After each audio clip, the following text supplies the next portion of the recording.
Too good. I've gotten too good at not feeling good enough. Because I give my time to guys who are too good for it. They're good looking, a good hang, a good friend, or at least good at giving off the impression of being one. They are all so good at living in the moment, disregarding any type of emotion, consuming alcohol like it's some kind of potion that helps them keep this all going. Until I finally come to my senses and start to notice. Once I do, I notice that the time we've spent together looks a lot more like time spent to get her. And her could mean any girl. So really, I need to remember what an honor it is that for a brief moment, I am her. Because clearly he is too good to be true and can get any girl he wants, right? And as a woman, if I get overly invested, then I'm too sensitive, too emotional, and he is too good to be affected, and I should have expected that he was never intending to send the wrong message. I'm sorry, frustrated, but thankful all at the same time that I am not good at pretending everything meant nothing. It's my bad for not recognizing that we live in a hookup culture where cuddling is just cuddling, sharing the same bed is just convenient, and when I fall asleep in his arms because I trust it actually means something, I wake up the next day being held tightly against my friend. Because that's what just friends do.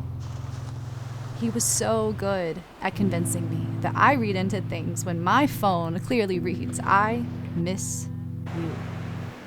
But why wouldn't I think that that text gets sent out to all of his friends he spooned with last week? I've been made to believe that hanging out with him, not going out, those are two very different things. That hanging out is something I should feel lucky about. Well, if that's his mentality, then good luck to him, because it wasn't Eve's rib that God used to give her a man. God said it is not good for man to be alone. So if he's in a place in his life where things are too good for him to admit this truth to himself, then I would hate to have to see what type of emotional state he would have to be in to recognize he's missing a rib. Being pursued and being used are not the same thing. The search for our other half should not look like being in line at a deli, waiting for our number to be called so we finally get the chance to go home with a piece of meat. That prime rib that everyone has been eyeing. God designed us both, men and women, to desire a deep, intimate relationship with someone, the key word in that being one. Along the way, one stopped being good enough. The human body consists of 24 ribs. God only took one from Adam. But it's become normal now to want the other 23 options, just so he knows which one tastes the best. And in the process, I get a small taste for myself, a taste of what it feels like to be wanted and desired until I'm not anymore, because I won't let him taste my body.